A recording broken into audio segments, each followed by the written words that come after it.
Hare Krishna, Krishna Krishna, Hare Hare, Hare Rama, Rama Hare Hare, Hare Krishna, Krishna Krishna, Hare Hare, Hare Rama, Rama Rama, Hare Hare, Hare Krishna, Krishna Krishna, Hare Hare, Hare Rama, Rama Rama, Hare Hare, Hare Krishna, Krishna Krishna, Hare Hare, Hare Rama, Rama Rama, Hare Hare, Hare Krishna, Krishna Krishna, Hare Hare, Hare Rama, Rama Rama, Hare Hare, Hare Krishna, Krishna Krishna, Hare Hare, Rama Rama Rama, Hare Hare, Hare Krishna, Krishna Hare Hare, Hare Rama, Rama Hare Hare, Hare Krishna, പ്രണാമം.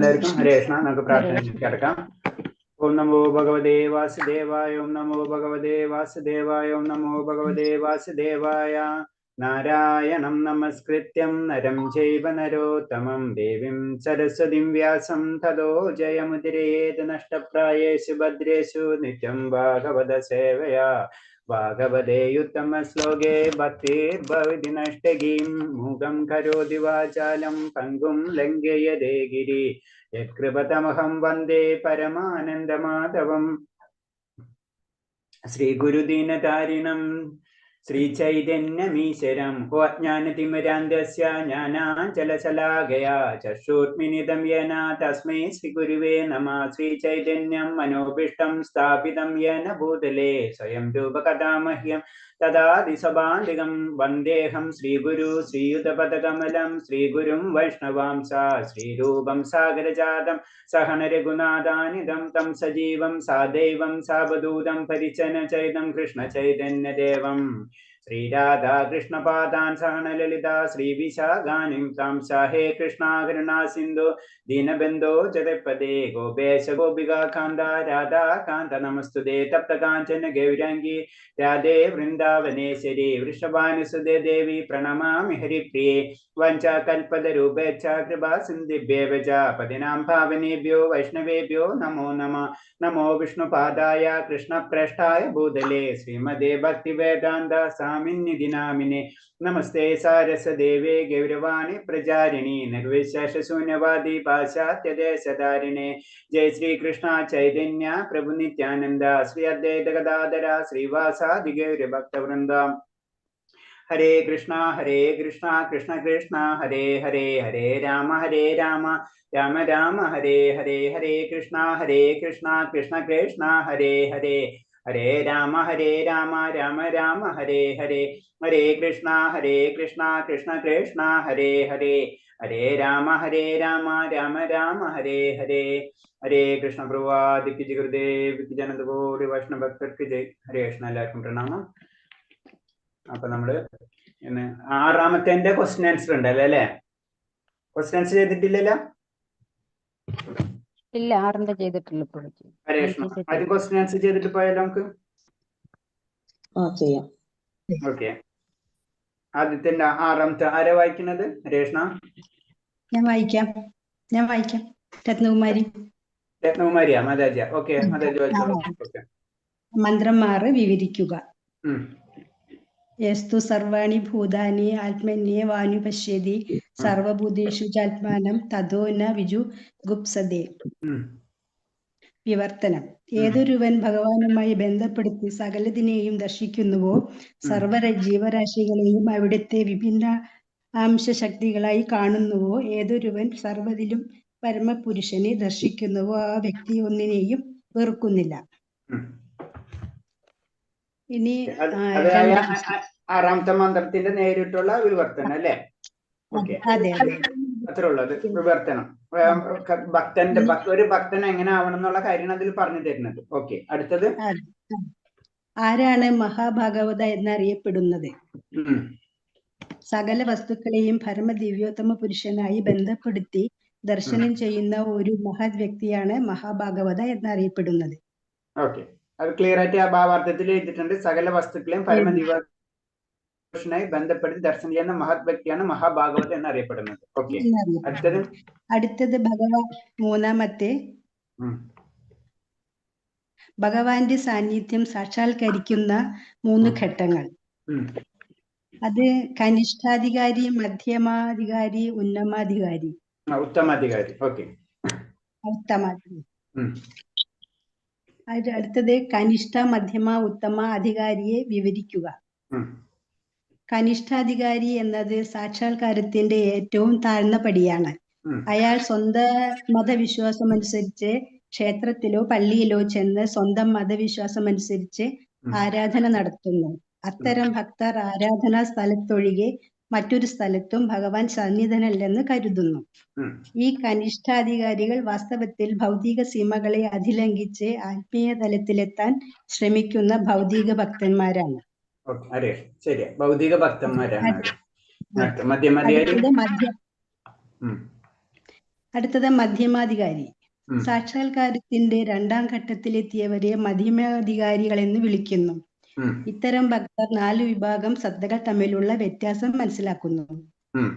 1 ഭഗവാൻ, 2 ഭഗവത് ഭക്തന്മാർ, 3 പരമപുരുഷജ്ഞാനമില്ലാത്ത നിഷ്കളങ്കർ, 4 ഭഗവാനിൽ വിശ്വാസമില്ലാത്ത ഭക്തിയുടെ സേവനത്തെ വെറുക്കുന്ന നാസ്തികർ എന്നിവരെ മധ്യമാധികാരികൾ ഈ 4 തരം വ്യക്തികളോടും വ്യത്യസ്തമായി പെരുമാറുന്നു. അയാൾ ഭഗവാനെ പ്രേമഭാജനമായി കരുതി ആരാധിക്കുന്നു.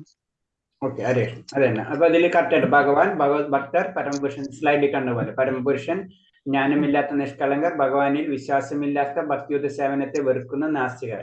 ഇവരോടൊക്കെ 4 തരത്തിൽ തന്നെ അവരോട് പെരുമാറും. ഓരോരുത്തരും ഓരോ രീതി. ഓക്കെ. അടുത്തത് ഉത്തമാധികാരി.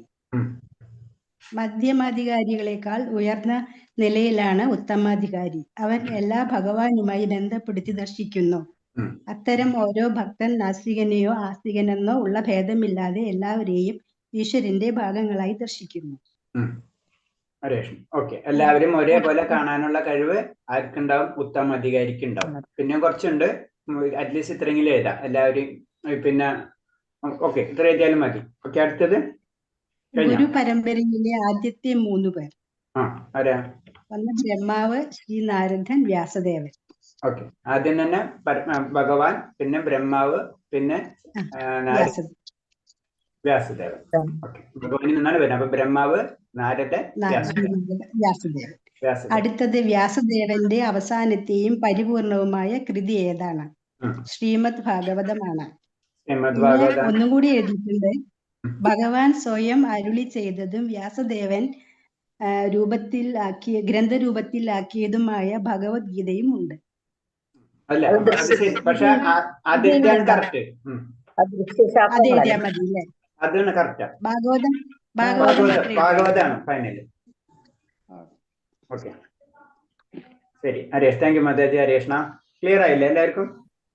വല്ല സംശയം ഉണ്ടോ ക്വസ്റ്റ്യൻ ആൻസറിൽ? ക്ലിയർ ആണ് അല്ലെ? സിമ്പിൾ ആയിട്ട് ഡയറക്റ്റ് ക്വസ്റ്റ്യൻസ് ആണ്. ഹരേഷ്ണ പ്രഭുജി, ഇന്നലെ പറഞ്ഞില്ലേ നമ്മളെ ഇതിൽ 50 പേരുണ്ടെന്ന്. അതില് നമുക്കിപ്പോ 30 പേരെ കറക്റ്റ് ഉള്ളൂ. മറ്റവരെ ഇത് റിമൂവ് ചെയ്ത് കളഞ്ഞാന്ന് ഞാൻ ജൂലി മാതാജിനോട് ചോദിച്ചിരുന്നു. അവർക്ക് പറ്റില്ല എന്ന് പറഞ്ഞിട്ട് അവര് റിമൂവ് ചെയ്തതാണ്. ഓക്കെ ഹരേഷ്, നമ്മളങ്ങനെയല്ല. നമ്മളിപ്പോ 56 പേര് നമ്മൾ ഗ്രൂപ്പിലുണ്ടല്ലോ. അപ്പൊ അതിലപ്പോ 56 പേരും 30 പേരും 26 പേരോളം ബാക്കിയുണ്ട്. അപ്പൊ 26 പേരിലൊരു 10 നമ്പറെങ്കിലും ഓരോരുത്തർ വിളിക്കുകയാണെന്ന് വെച്ച് കഴിഞ്ഞാൽ നമുക്ക് ജസ്റ്റ് ആ ഒരു ഫോൺ വിളിച്ച് ചോദിക്കാം, നിങ്ങൾ ക്ലാസ്സിൽ എന്താ കയറാത്തത്, അത്രേ ഉള്ളൂ. അപ്പൊ അവരുടെ ഫോൺ നമ്പർ, അവരുടെ പേര്, എന്താ കയറാത്തതിന്റെ കാരണം. ചിലർക്ക് പറഞ്ഞാൽ ക്ലാസ് ഇഷ്ടപ്പെട്ടില്ല, ഹരേ കൃഷ്ണ, ഓക്കെ. ചിലർ പറയുന്നത് സമയം കിട്ടുന്നില്ല, ഹരേ കൃഷ്ണ. അപ്പൊ നമ്മൾ ഏതാ ആ വ്യക്തിക്ക് സമയം കിട്ടുന്നില്ല, അല്ലെങ്കിൽ ആ വ്യക്തിക്ക് എന്താ ക്ലാസ് അറ്റൻഡ് ചെയ്യാൻ ഇഷ്ടമില്ല, അല്ലെങ്കിൽ എന്താണ് ആ വ്യക്തിക്ക് തോന്നുന്നത് അത് പോയിന്റ് ചെയ്തിട്ട് അയക്കണം. ഇപ്പൊ ഞാൻ പറയുന്നത് വെച്ച് കഴിഞ്ഞാല് അമ്പലത്തിലേക്ക് കൊടുക്കാനാണ്. നമ്മളിങ്ങനെ ഇത്രയും പേര് ജോയിൻ ചെയ്തിട്ട് എന്തുകൊണ്ട് ജോയിൻ ചെയ്യണില്ല എന്നൊരു ഫീഡ്ബാക്ക് കിട്ടണമല്ല, അതാണ് ഉദ്ദേശിക്കുന്നത്. പലർക്കും പല കാര്യങ്ങളുണ്ട്. ചിലപ്പോൾ ക്ലാസ് അറ്റൻഡ് ചെയ്യാൻ സമയം കിട്ടാത്തതായിരിക്കും, ചിലർ ക്ലാസ് ഇഷ്ടപ്പെടാത്തതായിരിക്കും, ചിലർക്ക് ടീച്ചർ ഇഷ്ടപ്പെടാത്തതായിരിക്കും, അങ്ങനെ പല പല കാര്യങ്ങളുണ്ടാവും. ചിലപ്പോൾ നമ്മളെ രീതി മനസ്സിലാവാത്തതായിരിക്കും, അങ്ങനെ പല പല. അപ്പൊ ആ കാര്യം എന്താണെന്ന് നമുക്ക് മനസ്സിലാക്കി കഴിഞ്ഞാൽ നമുക്ക് അതിനനുസരിച്ച് പറയാൻ പറ്റും. അപ്പൊ ഒന്നാമത്തെ കാര്യം ഞാൻ പറയാൻ പോണത്, ഇപ്പൊ മാതാജിക്ക് ഒറ്റയ്ക്ക് ചെയ്യാൻ പറ്റുന്നില്ല എന്ന് വെച്ചാൽ ഒരു ആരെങ്കിലും ഒരാളും കൂടി ചെയ്ത് കഴിഞ്ഞാൽ 2 പേരും കൂടി ഉണ്ടെന്ന് വെച്ചാൽ ആരെങ്കിലും ജസ്റ്റ് ഒന്നില്ല, മാതാജി ഫോൺ നമ്പർ തരും. ആ ഫോൺ നമ്പറിൽ ഒന്ന് വിളിച്ചിട്ട് ഒരു ഫീഡ്ബാക്ക് എഴുതി വാങ്ങിക്കാം, എന്നിട്ട് അയച്ചു തരാം. അങ്ങനെ ആരെങ്കിലും സഹായിക്കാൻ പറ്റുന്ന വെച്ചിട്ടൊന്നും പറയാം. ഒരു 10 നമ്പർ ഇത്രേ ഉള്ളൂ, 56 നമ്പറേ ഉള്ളൂ. അപ്പൊ 10 10 5 10 10 5 അവരെ ജസ്റ്റ് ഫോൺ വിളിക്കുക, എന്നിട്ട് പറയാം ഇസ്കോൺ ബാംഗ്ലൂരിൽ നിന്ന് വിളിക്കുന്നത്, ക്ലാസ്സിൽ ക്ലാസ്സിൽ ജോയിൻ ചെയ്തിട്ടുണ്ടായിരുന്നു, പക്ഷെ എന്താ കയറാത്തെന്ന് അറിയാത്താന്ന് ചോദിച്ചു നിൽക്കുക. അപ്പൊ അവര് പറയും ഇന്ന കാരണം. ഓക്കെ, ഹരേ കൃഷ്ണ. ഹരേ കൃഷ്ണൻ തുടക്കത്തിലും പറയാ, അവസാനത്തിലും പറയാം. കൂടുതൽ സംസാരിക്കണ്ട, ഡീറ്റെയിൽ ആയിട്ട് ചോദിക്കണ്ട, എന്താ അത് അറിയാൻ വേണ്ടി. അപ്പൊ ചിലർ അറ്റൻഡ് ചെയ്യണില്ല, ഫോൺ അറ്റൻഡ് ചെയ്യണില്ല, ഫിനിഷ്. നമ്മൾ 2 പ്രാവശ്യം വിളിക്കും, ചിലപ്പോൾ അറ്റൻഡ് ചെയ്യില്ല. 2 പ്രാവശ്യം വിളിച്ചു നോക്കാം, ഒരു പ്രാവശ്യം വിളിക്കാം, കുറച്ച് കഴിഞ്ഞിട്ട് 1 പ്രാവശ്യം വിളിക്കാം, അറ്റൻഡ് ചെയ്യില്ല, ഇല്ല. അപ്പൊ തിരിച്ച് ചിലപ്പോൾ വിളിക്കുക അവര്, ചിലപ്പോൾ അറ്റൻഡ് ചെയ്യും. അപ്പൊ പറഞ്ഞു ഇസ്കോൺ ബാംഗ്ലൂരിനാണ് വിളിച്ചത്, ക്ലാസ്സിൽ ഭഗവത് ക്ലാസ്സിൽ എന്താ അറ്റൻഡ് ചെയ്യാത്തെന്ന് അറിഞ്ഞില്ല, അത് കാരണം വിളിച്ചാണെന്ന് പറയാം. ഇല്ല, അവര് പറയുന്നത് ഞങ്ങൾക്ക് ഓരോരുത്തർ പല കാര്യങ്ങൾ പറയും. ചിലർ എടുക്കൂല, എടുക്കണമെങ്കിൽ എടുത്തിട്ടില്ല എന്ന് ചെയ്താ എന്തുകൊണ്ട് അവരെന്താണ് ഫീഡ്ബാക്ക്. കൂടുതൽ സംസാരിക്കേണ്ട, റഫായിട്ട് പലരും പല രീതിയായിരിക്കും, സമയമില്ല അങ്ങനെയും ഒക്കെ. ഹരേ കൃഷ്ണ കട്ട്, മനസ്സിലായേ? ജസ്റ്റ് ആ ഫീഡ്ബാക്ക് അറിയേണ്ട ആവശ്യമുള്ളൂ നമുക്ക്, വേറെ ഒന്നുമില്ല. തരുന്നവര് തരട്ടെ, അല്ലാത്തവരെ വിട്ടാളെ. ഗുരുജി ഞാൻ സംസാരിച്ചാൽ മതിയോ? മതി മതി, അതിനെ പറഞ്ഞ ഒരു 10 നമ്പർ വെച്ചു. 10 ഞാൻ ചുരുക്കിയത് തരുന്ന എല്ലാവർക്കും പറഞ്ഞു പറഞ്ഞ ഒരു 10 നമ്പർ ബാബു പ്രഭു. ഓക്കെ ഹരേ കൃഷ്ണ. ഓക്കെ ഓക്കെ ഹരേ കൃഷ്ണ. അയച്ചോളൂ, ഞാനത് ഫോളോ അപ്പ് ചെയ്യാം. ഫോളോ അപ്പ് ചെയ്താൽ മതി. ജസ്റ്റ് 10 നമ്പർ എന്തുകൊണ്ട്. പിന്നെ ഒരു 10 നമ്പർ ആർക്കാ പറ്റാ? നിഷമാതാജി. ഹരേ കൃഷ്ണ. അപ്പൊ 20 നമ്പർ മാറിയില്ലേ? പിന്നെ ഒരു 5 നമ്പർ ആര് ചെയ്യാം? രത്നകുമാരി മാതാജിക്ക്. ഹരേ കൃഷ്ണ. അപ്പൊ അവരായി 56 പേരായി. ശരിയായില്ല? Okay okay.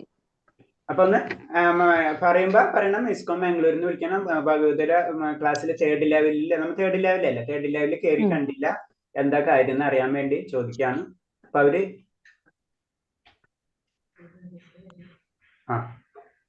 അപ്പൊ അത് എഴുതാം, റീസൺ എഴുതാം, അത്രേ ഉള്ളൂ. വേറെ ഒന്നും വേണ്ട, കൂടുതൽ സംസാരിക്കേണ്ട. പലരും പല ഇതിലായിരിക്കും, നമ്മൾ അതിലേക്കൊന്നും ഡീറ്റെയിൽ ആയിട്ട് നിൽക്കണ്ട, കൂടുതൽ സംസാരിക്കാൻ വേണ്ട. ജസ്റ്റ് ചോദിക്കുക, റിപ്ലൈ ഇടാ, ഓക്കെ ഫിനിഷ്. കൂടുതൽ നിൽക്കണ്ട ആരായിട്ട് സംസാരങ്ങൾ. ഓക്കെ, അവർക്ക് പല കാര്യങ്ങളുണ്ടാവും, നമ്മൾ ജസ്റ്റ് ഫീഡ്ബാക്ക് എടുക്കുന്നത് മാത്രമേ ഉള്ളൂ. ഒരു ഫീഡ്ബാക്ക് എന്നുള്ള രീതിയിൽ ചോദിക്കുന്ന മാത്രമേ ഉള്ളൂ. Okay, Hare. Thank you Mataji. Haresh 3 പേർക്കും ഹരേ കൃഷ്ണ, പ്രണാമം.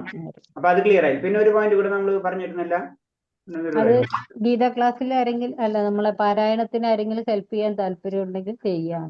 അതന്നെ ഗീത ക്ലാസ് തന്നെ. ഇപ്പൊ നമ്മള് ഇപ്പൊ 2.5 മണിക്കൂർ ഇപ്പൊ മാതാജിക്ക് ഒറ്റയ്ക്ക് ഇരിക്കാൻ പ്രാക്ടിക്കൽ അല്ല. കാരണം എന്താ വെച്ച് കഴിഞ്ഞാൽ ഇപ്പൊ ഒരാൾ അറ്റൻഡ് എന്നുള്ള രീതിയിൽ ഇരിക്കണമല്ല, അങ്ങനെ. അപ്പൊ ഒരു ആരെങ്കിലും ടൈപ്പ് ചെയ്യാം, അതായത് മാതാജി ഇരിക്കുന്നുണ്ട്, പിന്നെ ആരെങ്കിലും കുറച്ചു നേരം ഇരിക്കാം.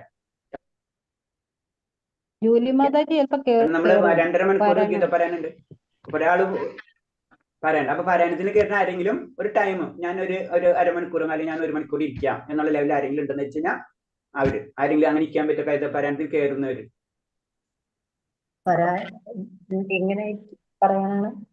അതായത് മാതാജി പേര് വിളിക്കണം, അത്രേ ഉള്ളൂ, വേറെ ഒന്നുമില്ല. അതായത് ഇപ്പൊ മാതാജി ഒരു ഏർലി ടൈമിങ്, ഇപ്പൊ നമ്മൾ 4:30 എത്രയ്ക്ക് തുടങ്ങുന്നത്? 2 മണിക്ക് അല്ലേ? 2 മണി തൊട്ട് 3 മണി വരെ മാതാജി നോക്കും. ഒന്നില്ല, നമ്മൾ പേര് 2 പേര് ലിസ്റ്റ് ഷെയർ ചെയ്യാം. അപ്പൊ 3 മണി ആയി കഴിഞ്ഞാൽ അടുത്ത ആള് വിളിച്ചു തുടങ്ങാം. അല്ലെങ്കിൽ നമ്മൾ ഓരോ വ്യക്തി തന്നെ 2.5 മണിക്കൂർ വരെ ഇരിക്കണമല്ല, മനസ്സിലായി? അത് അവോയ്ഡ് ചെയ്യാൻ പറ്റുന്നത്. അപ്പൊ രണ്ടാമത്തെ അതായത് ഏകദേശം ഒരു 18 ചാപ്റ്റർ അല്ലേ, ഒരു 10 11 ഒക്കെ ഉള്ളവര്, അതിൽ 16 17 ഉള്ളവര് എന്ത് ചെയ്യാം, അവര് സ്റ്റാർട്ട് ചെയ്യാം. രണ്ടാമത്തെ സെക്ഷനുള്ളവര് ഞാൻ ചെയ്യാം. ഓക്കെ, അപ്പൊ അന്ന് മാതാജി നോട്ട് ചെയ്താൽ മതി. അപ്പൊ രണ്ടാമത്തെ സെഷൻ. പിന്നെ വായിക്കാൻ എല്ലാവരും പേര് കൊടുത്ത 18 ചാപ്റ്ററുകൾ 18 ആയി അല്ലേ? എല്ലാവരും വേഗം തന്നു. അത് മണിഭൂഷ മാതാജി പറഞ്ഞായിരുന്നു, നമുക്ക് public admin group admin only തന്നെ ആക്കി ഇട്ടോ, പേഴ്സണലി അയച്ചാൽ മതി എന്ന് പറഞ്ഞുകൊണ്ട് അഡ്മിൻ ഓൺലി തന്നെ ആക്കി ഇട്ടത് ഗ്രൂപ്പ്. അത് പേഴ്സണലി അയച്ചു കൊടുത്താൽ മതി മാതാജിക്ക്. അതെല്ലാം ആയി, 18 ആയി അല്ലേ? അപ്പൊ ഇതാണ് നമ്മൾ പ്രാക്ടിക്കൽ ആയിട്ടുള്ള ഇഷ്യൂ കാരണം ഉണ്ടെന്ന് ഒരാളും കൂടി ഉണ്ടാകുമ്പോൾ ഒന്ന് സപ്പോർട്ട് ആവുമല്ല. പിന്നെ അങ്ങോട്ടും ഇങ്ങോട്ടും ഒന്ന് പോകണം, എല്ലാവരും വീട്ടിലെ കാര്യങ്ങളൊക്കെ നോക്കണമല്ല. അപ്പൊ ആ സമയത്ത് ഒന്ന് മാനേജ് ചെയ്യാം. അപ്പൊ അത് നമുക്ക് അതിന് വേറെ ഇതുണ്ടെന്ന് വെച്ച് കഴിഞ്ഞാൽ വേറെ ആരെങ്കിലും പറയാം, ഒന്നും കൂടെ നോക്കാൻ പറയാം. അല്ലെങ്കിൽ ആരും വിളിക്കണം, ആരും കൺട്രോൾ ഇല്ലാത്ത ഒരു അവസ്ഥ വരുമല്ല. അതായോടെയാണ് ഇത്. പിന്നെ ഫോൺ നമ്പേഴ്സും വിളിക്കാം, അത്രേ ഉള്ളൂ. ഫോൺ നമ്പർ ജസ്റ്റ് വിളിച്ച് ക്ലോസ് ചെയ്യാം. പിന്നെ ഇപ്പൊ നമ്മൾ വരും 30 പേര് ഏകദേശം ഉണ്ടെങ്കിൽ അവരെ മാതാജി മോണിറ്റർ ചെയ്യാം. ഇപ്പൊ 2-3 ദിവസം കണ്ടിന്യൂസ് ആയിട്ട് വരുന്നില്ല, എന്താ കാര്യം എന്ന് പറയാം, ചോദിക്കാം. അവർ കണ്ടിന്യൂസ് ആയിട്ട് വിട്ടു പോകണമെങ്കിൽ വിട്ടുപോട്ടെ, അത് കുഴപ്പമില്ല. പക്ഷെ ഫീഡ്ബാക്ക് വേണമെന്ന് മാത്രമേ ഉള്ളൂ നമുക്ക്. കാര്യം പറയാനുണ്ട്. ശനി ഞായറും മോന് ഓൺലൈൻ ക്ലാസ് ഉണ്ട്, സ്കൂളിൽ നിന്ന് ഗീത ക്ലാസ് ഉണ്ട്. അപ്പോ അങ്ങനെയാണെങ്കിൽ ആ 2 ദിവസങ്ങളിൽ എനിക്ക് പറ്റുന്നുണ്ടാവില്ല, കാരണം നെറ്റിന്റെ പ്രോബ്ലം വരും. കുഴപ്പമില്ല, അതൊന്ന് പറഞ്ഞാൽ മതി. അപ്പൊ നമുക്കൊരു ഇപ്പൊ മാതാജിനെ പറ്റി ഐഡിയ മനസ്സിലായി. പിന്നെ നാളെ ഞാൻ ഉണ്ടാവില്ല, നാളെ ഗുരുവായൂർ പോവാണ്, മാസത്തിലൊരു ദിവസം പോവാറുണ്ട്. കുഴപ്പമില്ല മാതാജി. നമ്മൾ ഉദ്ദേശിക്കുന്ന വെച്ച് കഴിഞ്ഞാൽ, അതായത് കണ്ടിന്യൂസ് ആയിട്ട് എല്ലാവരും ഇരുത്താൻ ശ്രമിക്കണം നമ്മൾ, അത്രേ ഉള്ളൂ, വേറെ ഒന്നുമില്ല. അതായത് നമ്മളെ ക്ലാസ്സിൽ എല്ലാവരും ഇരിക്കും. ചിലപ്പോൾ മറന്നുപോകും, അല്ലെങ്കിൽ നമ്മൾ കുറച്ച് കഴിയുമ്പോൾ അത് കുഴപ്പമില്ല എന്നൊക്കെ ചിന്തിക്കും. അപ്പൊ എല്ലാവരും നമ്മള്, കാരണം നമുക്കറിയാലോ ഭഗവാന്റെ കാര്യങ്ങൾ നമ്മൾ ഉദ്ദേശിച്ച പോലെ നമ്മളെ ഭൗതിക ശക്തി, മായാശക്തി നമ്മളെപ്പോഴും ഇങ്ങനെ വലിച്ചുകൊണ്ടിരിക്കും. അവിടേക്ക് പോകണ്ട, ഇങ്ങോട്ട് വരാൻ പറഞ്ഞിട്ട്, മനസ്സിലായില്ലേ? അപ്പൊ നമ്മള് തിരിച്ച് വിളിച്ച് ഇങ്ങോട്ട് വലിക്കും, അവിടുന്ന് മായാശക്തി അങ്ങോട്ട് വലിക്കും, മനസ്സിലായ? അപ്പൊ നമ്മൾ മാക്സിമം ട്രൈ ചെയ്യണം, അത്രേ ഉള്ളൂ. ഹരേഷ്ണ പ്രഭുജി, നമ്മളെ 30 പേരില്ലേ, അവരെല്ലാം നമ്മളൊരു റീസൺ പറയാറുണ്ട് പ്രഭുജി. ഒരു ദിവസമൊക്കെ ലീവായി പോയാല് കറക്റ്റ്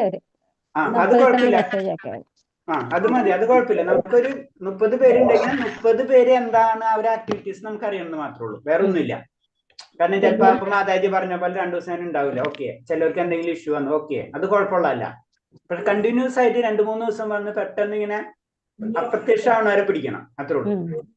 അതേപോലെ നമ്മളെ ഇതിലൊരു വിജയലക്ഷ്മി മാതാജി ഉണ്ട്, അവരെല്ലാ ക്ലാസ്സും അറ്റൻഡ് ചെയ്യാറുണ്ട്. എക്സാം ഒന്നും അവരുടെ സാഹചര്യം അതാണ്, എല്ലാം നമ്മളെ ക്ലാസ് ഇവര് കേൾക്കും. ഇപ്പോഴും ഓൾറെഡി ആള് ഓൺലൈനിൽ നമ്മൾ ഇതിലുണ്ട്, ചില സാഹചര്യങ്ങൾ കൊണ്ടാന്ന് പറഞ്ഞിരുന്നത്. അതുകൊണ്ടാണ് എക്സാം ഒന്നും എഴുതാത്തത്. അത് കുഴപ്പമില്ല മാതാജി, അതൊന്നും കുഴപ്പമുള്ളതല്ല. പക്ഷെ എന്താ വെച്ച് കഴിഞ്ഞാല് നമ്മള് ഇങ്ങനെ ഉഴപ്പി പോകരുതെന്ന് പറയില്ലേ, ഉഴപ്പന്മാരെ പിടിക്കാന്ന് അറിയില്ല, അതാണ് നമ്മുടെ ലക്ഷ്യം. അത്രേ ഉള്ളൂ. അപ്പൊ നമുക്ക് ഇനി ക്ലാസ്സിലേക്ക് കടക്കാം. ഓം നമോ ഭഗവതേ വാസുദേവായ, ഓം നമോ ഭഗവതേ വാസുദേവായ, ഓം നമോ ഭഗവതേ വാസുദേവായ. 7ാമത്തെ മന്ത്രം പറയുന്നത്, യസ്മിൻ സർവാണി ഭൂതാനി ആത്മൈവ ഭൂതവിജ്ഞാനദാ തത്ര ഗോ മോഹഗാശോക ഏകത്വം അനുപശ്യത. വിവർത്തനം പറയുന്നത്, എല്ലാ ജീവജാലങ്ങളെയും ഗുണപരമായി ഈശ്വരന് തുല്യരായ ആത്മീയ സ്ഫുല്ലിംഗങ്ങളായി വീക്ഷിക്കുന്നവൻ ശരിയായ ജ്ഞാനമുള്ളവനാണ്. അപ്പോൾ അയാൾക്ക് മായയെന്നോ ഭയമെന്നോ എന്തനുഭവപ്പെടാനാ?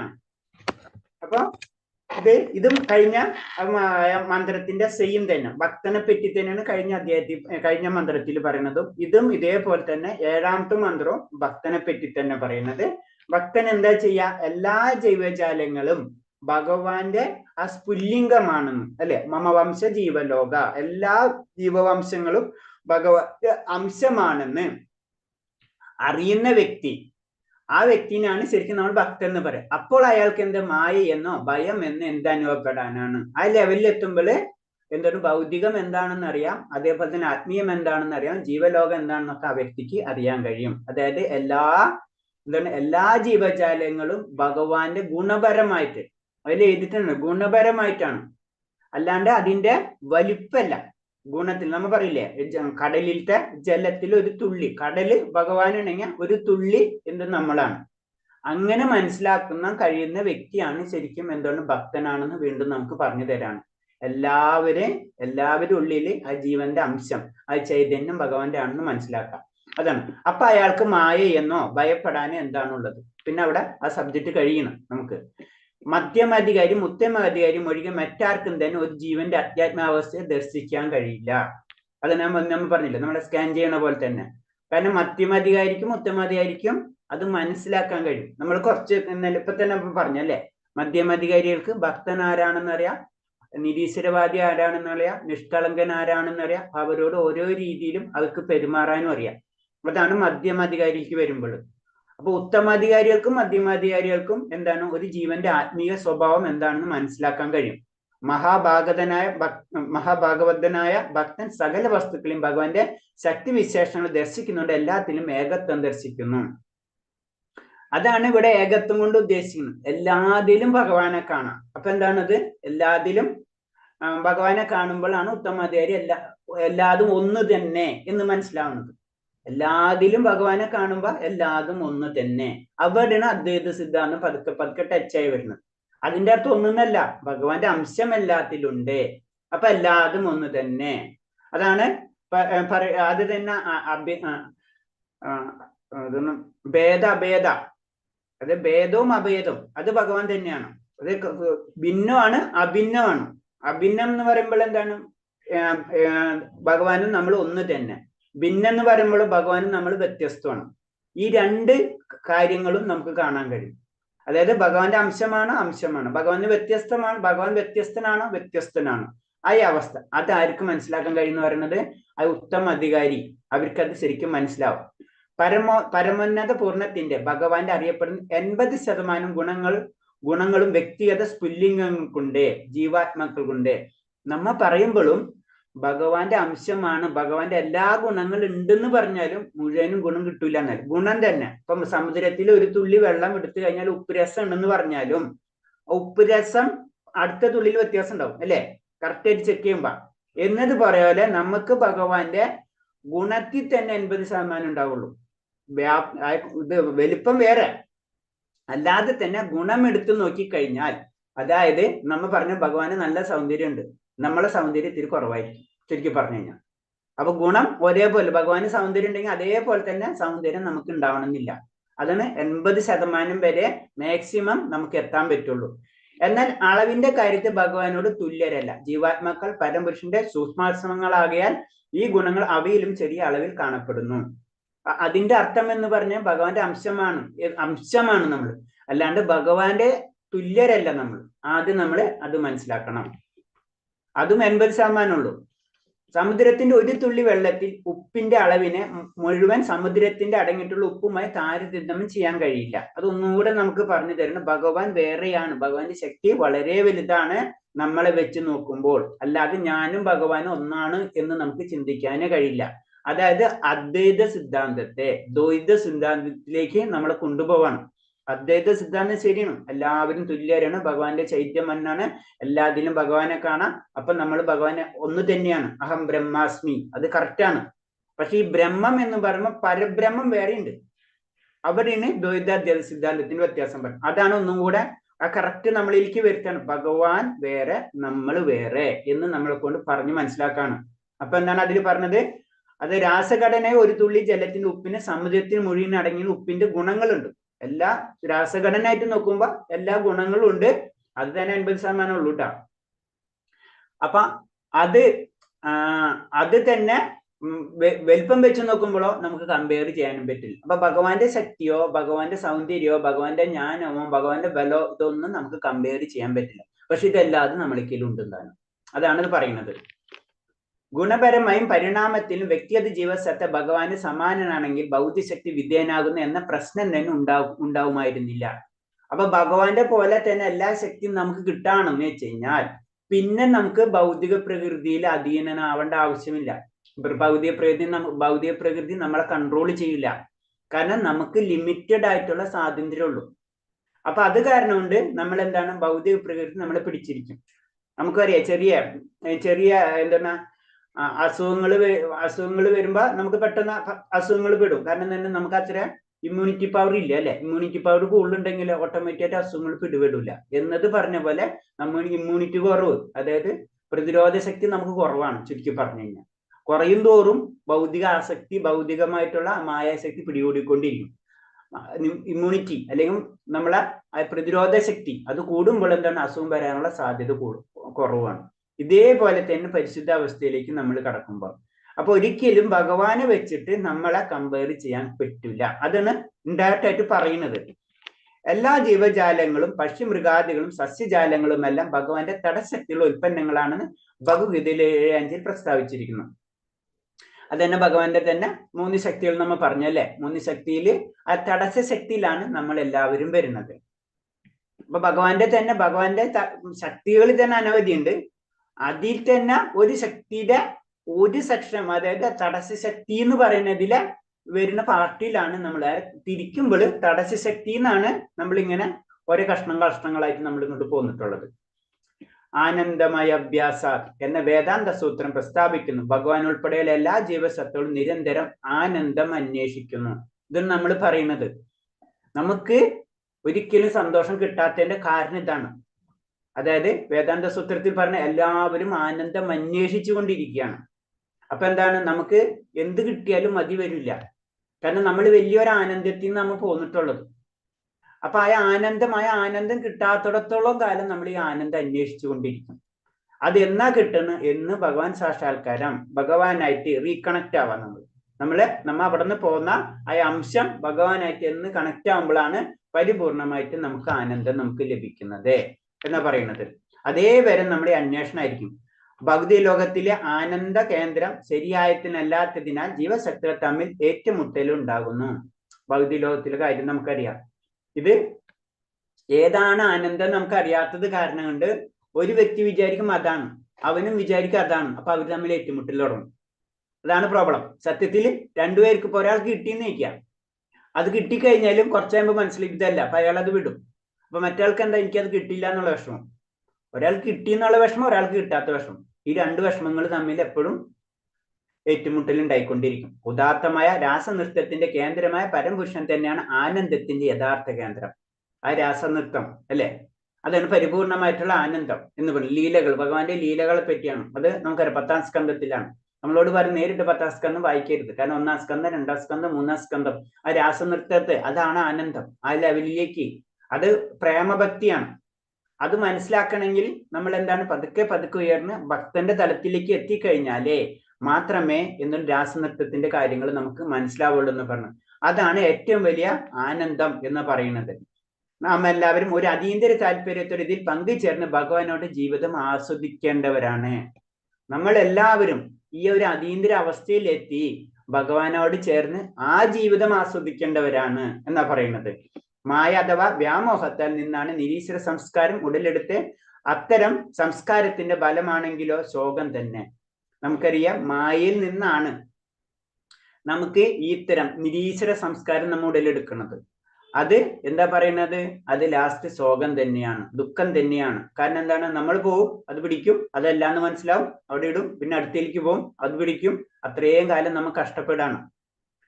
അപ്പൊ എല്ലാ 6 ഇന്ദ്രിയങ്ങളും വെച്ച് നമ്മൾ കഷ്ടപ്പെടുന്നു. മമവംശ ജീവലോക, പിന്നെ മനഃഷ്ഠേന്ദ്രിയാണി എന്ന് പറഞ്ഞിട്ട് ശ്ലോകം ഉണ്ട്. അപ്പൊ അതിൽ പറഞ്ഞത് എല്ലാ ഇന്ദ്രിയ 6 ഇന്ദ്രിയ മനസ്സും ഇഷ്ടമുള്ള 6 ഇന്ദ്രിയങ്ങൾ ഉപയോഗിച്ചിട്ട് നമ്മൾ കഷ്ടപ്പെടുന്ന പറയുന്നത്. അതാണ് പറയുന്നത്. കാരണം അത് എപ്പോൾ വേണമെങ്കിലും തകർക്കപ്പെടാം. അതാണ് പ്രകൃതിയുടെ നിയമം. നമ്മൾ എന്ത് വലിയ സൗദം ഉണ്ടാക്കിയാലും ഒരു സെക്കൻഡ് മതി അല്ലേ. ഇപ്പൊ തന്നെ നടക്കുന്ന അറിയാം പല കാര്യങ്ങളും. ഇവിടെ പരാമർശിക്കപ്പെട്ട ആത്മബോധഹിതം, ഭഗവാന്റെ ഹിതം പ്രാവർത്തികമാക്കിയാൽ മാത്രമേ നമുക്ക് ദർശിക്കാൻ കഴിയുള്ളൂ. അപ്പൊ ശരിക്കും ഭഗവാന്റെ ഹിതം എന്താണ്? ഭഗവാന്റെ ഹിതം എന്താണ്? ഹരേ കൃഷ്ണ. ഭഗവാന്റെ ആഗ്രഹം എന്താണ്? ഹരേ കൃഷ്ണ. ഭഗവാന്റെ ആഗ്രഹം എന്താണ്? നമ്മളെ ആഗ്രഹം എന്താണ്?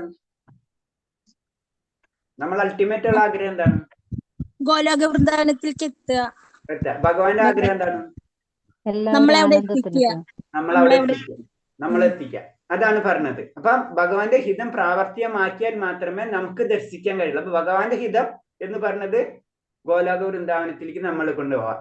അത് പ്രാവർത്തികമാക്കി കഴിഞ്ഞാൽ എന്താണ്, നമുക്ക് ഭഗവാനെ ദർശിക്കാൻ കഴിയും. അല്ലാണ്ട് ഇവിടെ നിന്നിട്ട് നമുക്ക് ദർശിക്കാൻ കഴിയില്ല എന്ന്.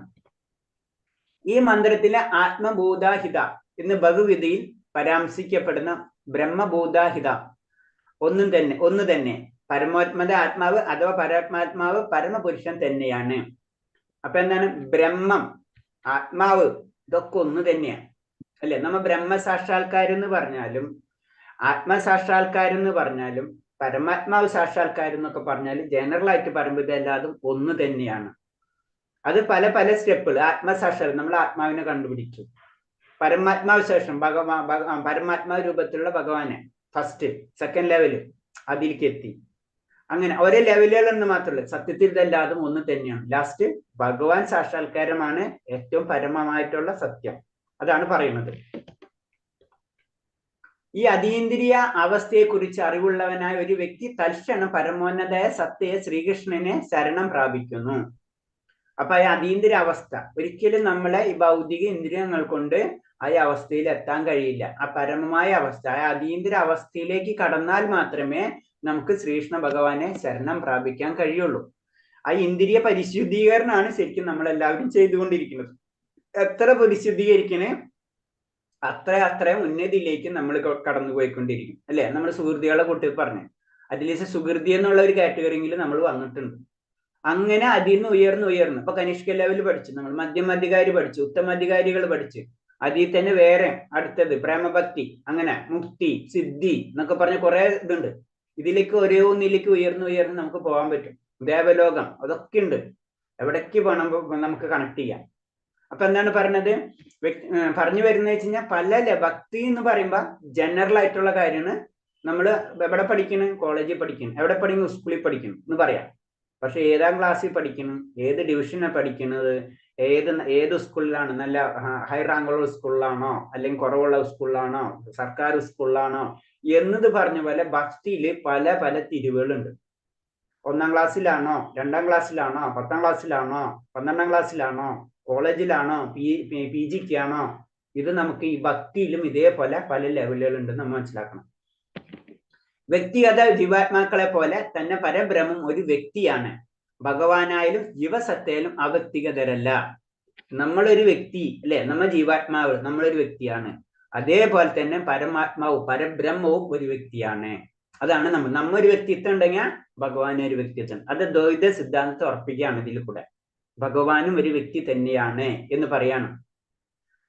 അപ്പൊ ജീവസത്തിക്കും അപ്പൊ അങ്ങനെ വ്യക്തിഗത ജീവാത്മാക്കൾ പോലെ തന്നെ പരംബ്രഹ്മവും ഒരു വ്യക്തിയാണ്. ഭഗവാനായാലും ജീവശക്തിയായാലും അവ്യക്തിഗതരല്ല. രണ്ടുപേരും രൂപമില്ലാത്തവരല്ല. നമുക്ക് രൂപമുണ്ടെങ്കിൽ ഭഗവാന് രൂപമുണ്ട്, നമുക്ക് ജീവൻ ഉണ്ടെങ്കിൽ ഭഗവാന് ജീവനുണ്ട്, ഭഗവാൻ ആത്മാവുണ്ട്.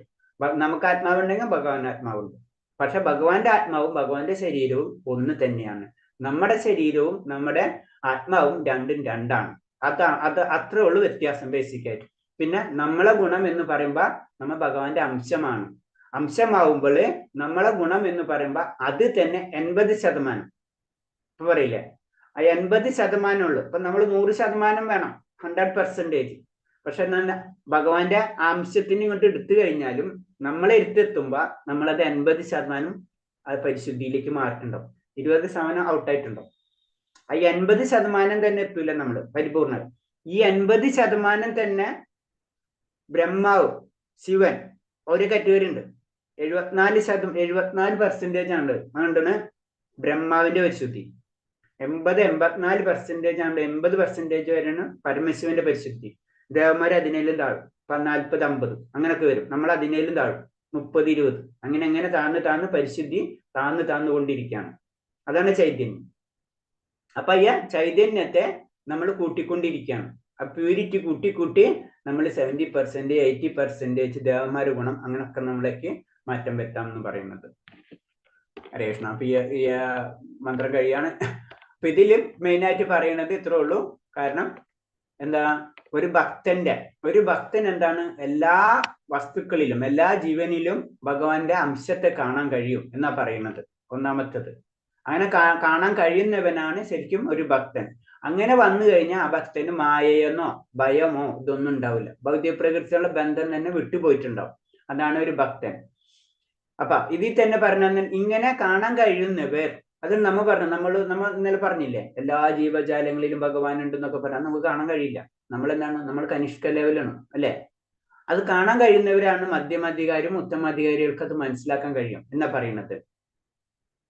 അപ്പൊ അത് കാരണമാണ് മഹാഭാഗവതർ, അത് പരിശുദ്ധ ഭക്തർ, അവരെന്താണ് സകല വസ്തുക്കളെയും ഭഗവാന്റെ ശക്തി വിശേഷനായി ദർശിക്കുന്നതുകൊണ്ട് എല്ലാത്തരിലും ഏകത്വം ദർശിക്കുന്നു.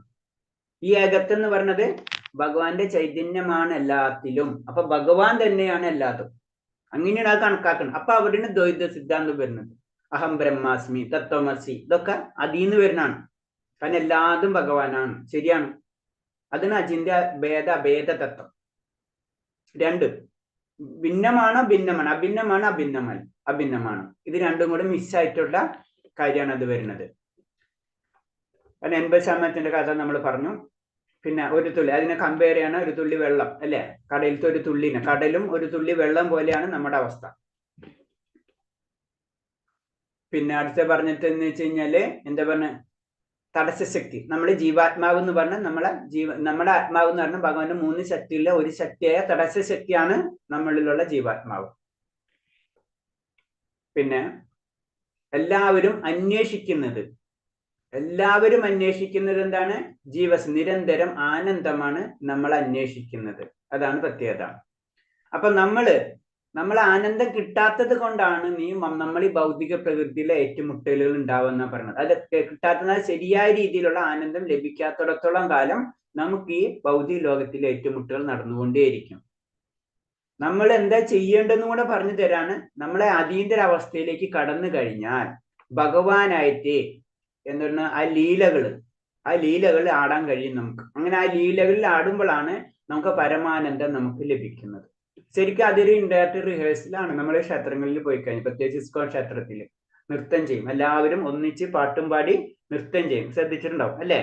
അത് എന്ന് പറയുന്നത് വെച്ച് കഴിഞ്ഞാൽ ആ സമയത്ത് രാധയും ഭഗവാനും നമ്മളെ കൂടെ വന്ന് നൃത്തം ചെയ്യാന്നാണ് പറയുന്നത്. അല്ലെങ്കിൽ അവരെ നൃത്തത്തിൽ നമ്മ പങ്കുചേരാന്നാണ് അതിന്റെ അർത്ഥം പറയുന്നത്. അതാണ് ആ നൃത്തത്തിൽ. അല്ലെങ്കിൽ നമ്മൾ നൃത്തവും പാട്ടും കേൾക്കുമ്പോൾ നമ്മൾ പ്രത്യേകിച്ച് ഭക്തര് അറിയാണ്ട് അതിൽ വീഴും, ഒരു സംശയമില്ല. പക്ഷെ പറയണമെന്ന് വെച്ച് കഴിഞ്ഞാൽ ഇത് ആദ്യം എല്ലാവർക്കും ആദ്യം എന്ന് പറഞ്ഞു കഴിഞ്ഞാൽ 2 രീതി ഞാൻ പറഞ്ഞിട്ടുണ്ട്. 2 രീതി ഉണ്ട് ഭക്തി. ഒന്ന് സോഫ്റ്റ്, ഒന്ന് ഹാർഡ്.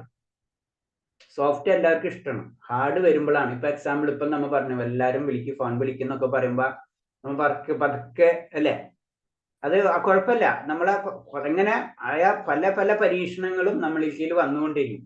അത് കൂടുമ്പോ അതിനേലും കൂടുതൽ തരും അല്ലെ. പ്രഹ്ലാദ് മഹാരാജന് കൊടുത്ത പോലെ, അല്ലെങ്കിൽ സുധാമാക്ക് കുചേലന് കൊടുത്ത പോലെ, അല്ലെങ്കിൽ ധ്രുവ മഹാരാജന് കൊടുത്ത പോലെ, അത്രയും പരീക്ഷണങ്ങൾ കൂട്ടി കൊണ്ടുപോയിട്ടാണ് ലാസ്റ്റ് നമ്മൾ അങ്ങോട്ട് എടുക്കുന്നത്. നാരദന്റെ പഴയകാല ചരിത്രം, അങ്ങനെ എല്ലാ കഥകളും നോക്കിക്കഴിഞ്ഞാല് നമുക്കറിയാം ശരിക്കും ഭഗവാന്റെ അടുത്ത് പോയി കഴിഞ്ഞാൽ, കുന്തിദേവി, പാണ്ഡവര് ഇവരൊക്കെ പോയി കഴിഞ്ഞാലും ദുഃഖം മാത്രമാണ്. ഭഗവാൻ തന്നെ ദുഃഖത്തിലാണ് ജീവിതം നടന്നിട്ടുള്ളത് അല്ലെ. അപ്പൊ അതിന്ന് ആ ദുഃഖത്തിൽ സന്തോഷം കണ്ടെത്താണ് ലാസ്റ്റ്.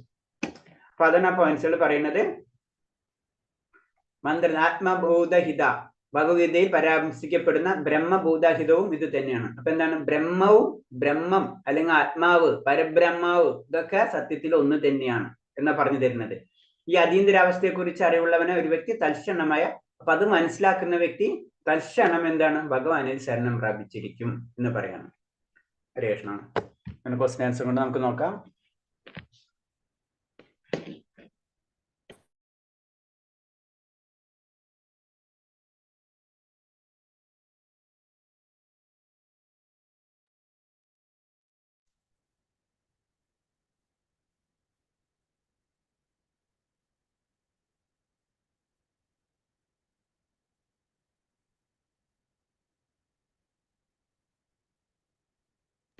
ഇത് പറയുന്നുണ്ട് 7ാമത്തെ മന്ത്രം. ഇത് ഡയറക്റ്റ് 7ാമത്തെ മന്ത്രം തന്നെ ചോദിച്ചിട്ടുള്ളതല്ലേ. മന്ത്രം 7 വിശദമാക്കുക.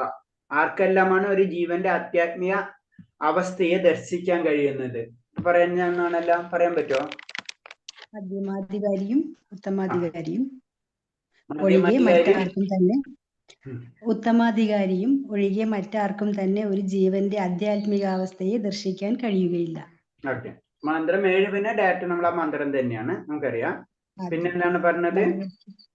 ഭഗവത്ഗീത 7:5 പ്രസ്താവിക്കുന്നത് എന്ത്? എല്ലാ ജീവജാലങ്ങളും പക്ഷിമൃഗാദികളും സസ്യജാലകങ്ങളുമെല്ലാം ഭഗവാന്റെ തടശക്തിയുടെ ഉൽപ്പന്നങ്ങളാണെന്ന് ഭഗവത്ഗീത 7:5 പ്രസ്താവിക്കുന്നുണ്ട്. എല്ലാ ജീവജാലം പക്ഷിമൃഗാദികളും സസ്യജാലങ്ങളും ഭഗവാന്റെ തടശക്തിയുള്ള ഉൽപ്പന്നങ്ങളാണെന്ന് ഭഗവത്ഗീത 7:5. അപ്പൊ നമ്മളെല്ലാവരും ഭഗവാന്റെ തടസ്സശക്തിയിലാണ് വരുന്നത്. അല്ലെങ്കിൽ ഡയറക്റ്റ് ഭഗവാന്റെ ശക്തി നമ്മൾ പറയുമ്പോൾ ജനറൽ ആയിട്ട് പറയുമ്പോൾ ഭഗവാനിൽ നിന്ന് വരുന്നത് പറഞ്ഞാലും ഭഗവാന്റെ തടസ്സ ശക്തിയിൽ നിന്നാണ് നമ്മളെല്ലാവരും വരുന്നത്. ഓക്കെ. അടുത്തത് വേദാന്ത സൂത്രം 1.1.12 ആനന്ദമയോഭ്യാസത്തെ പ്രസ്താവിക്കുന്നത് എന്താണ്? ഭഗവാൻ ഉൾപ്പെടെയുള്ള എല്ലാ ആത്മീയ സത്തകളും പ്രകൃത്യ ശാശ്വത ആനന്ദത്തിനായി ഉദ്ദേശിക്കപ്പെട്ടിട്ടുള്ളവരാണ്. ഭൗതിക ശരീരത്തിൽ കുടുങ്ങിക്കഴിയുന്ന ജീവസത്ത നിരന്തരം ആനന്ദം അന്വേഷിക്കുന്നു. എന്നാൽ അവ തെറ്റായ തലത്തിലാണ് അന്വേഷണം നടത്തുന്നത്. ഓക്കെ, അത്ര എഴുതിയിട്ടുള്ള അത് മതി. കൂടുതൽ ഇതില് എഴുതാൻ കറക്റ്റ് ആയിട്ട് പറഞ്ഞത് അയ ശ്ലോകം ആനന്ദമയോ അഭ്യാസാത് എന്ന് പറയുമ്പോ പറയേണ്ടത് ഭഗവാൻ ഉൾപ്പെടെയുള്ള എല്ലാ ജീവശക്തികളും നിരന്തരം ആനന്ദം അന്വേഷിക്കുന്നു. ഞാൻ ഇന്ന് പറഞ്ഞ ക്ലാസ്സിൽ ആരെങ്കിലും അതിന് സംശയം ഉണ്ട്? അത് ചോദിക്കാൻ വിട്ടുപോയി.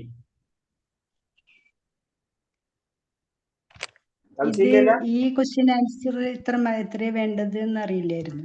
ഇത്രേ ഉള്ളൂ. കാരണം ഭഗവാൻ ഉൾപ്പെടെയുള്ള എല്ലാ ജീവസത്തുക്കളും നിരന്തരം ആനന്ദം അന്വേഷിക്കുന്നു.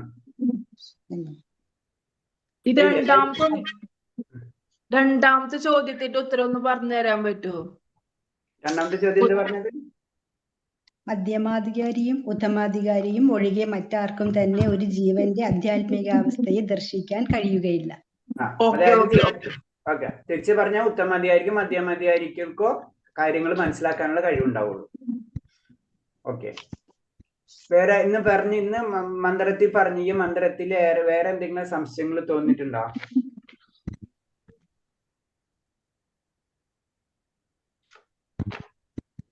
അല്ല, ഞാൻ അങ്ങോട്ട് ക്വസ്റ്റ്യൻ ചോദിക്കും. ഹരേഷ്ണ, സംശയം ഇല്ലെങ്കിൽ അങ്ങോട്ട് ക്വസ്റ്റ്യൻ ആണ്.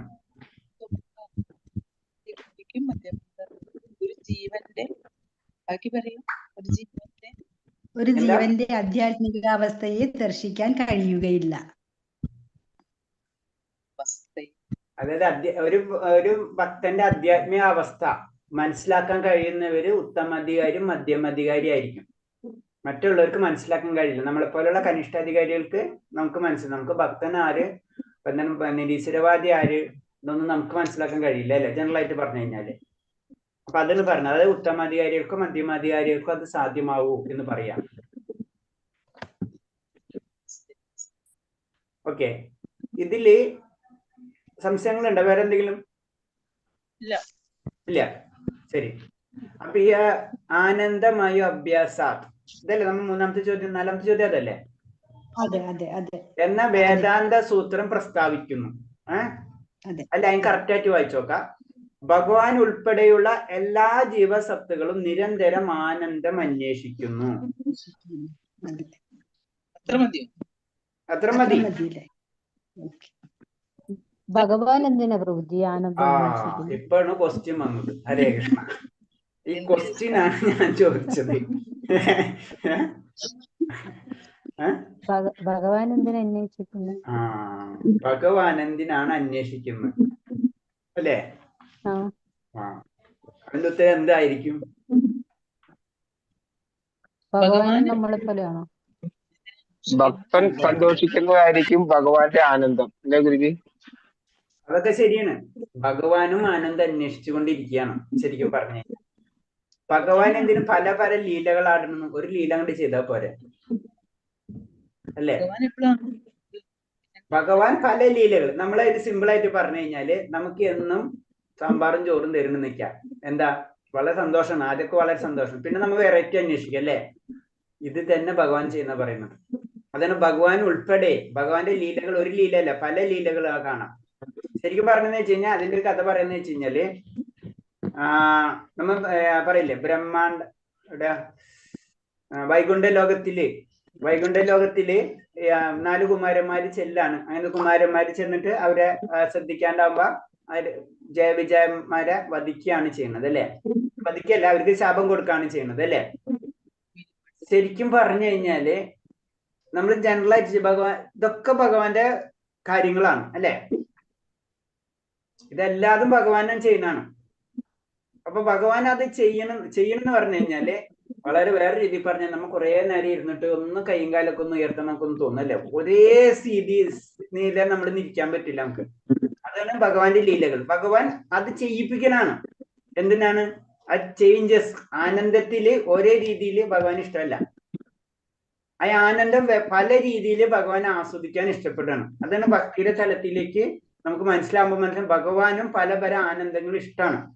നമ്മൾ ഭഗവാന് പല രീതിയിലുള്ള ഭക്ഷണ പദാർത്ഥങ്ങൾ നമുക്ക് കൊടുക്കും, പ്രസാദം അല്ലെ? അതെന്താണ്? ഭഗവാന് പല വെറൈറ്റി ഇഷ്ടമാണ്. അതാണ് നമ്മൾ അത് ചെയ്യുന്നത്. അപ്പൊ വെറൈറ്റി ആഗ്രഹിക്കുന്നവരാണ് ഭഗവാനും. മനസ്സിലായില്ലേ? അതാണ് നമ്മൾക്ക് പിടുത്തം കിട്ടൂല. അതാണ് അതേ വേടുകൾ ശ്രദ്ധിക്കണം.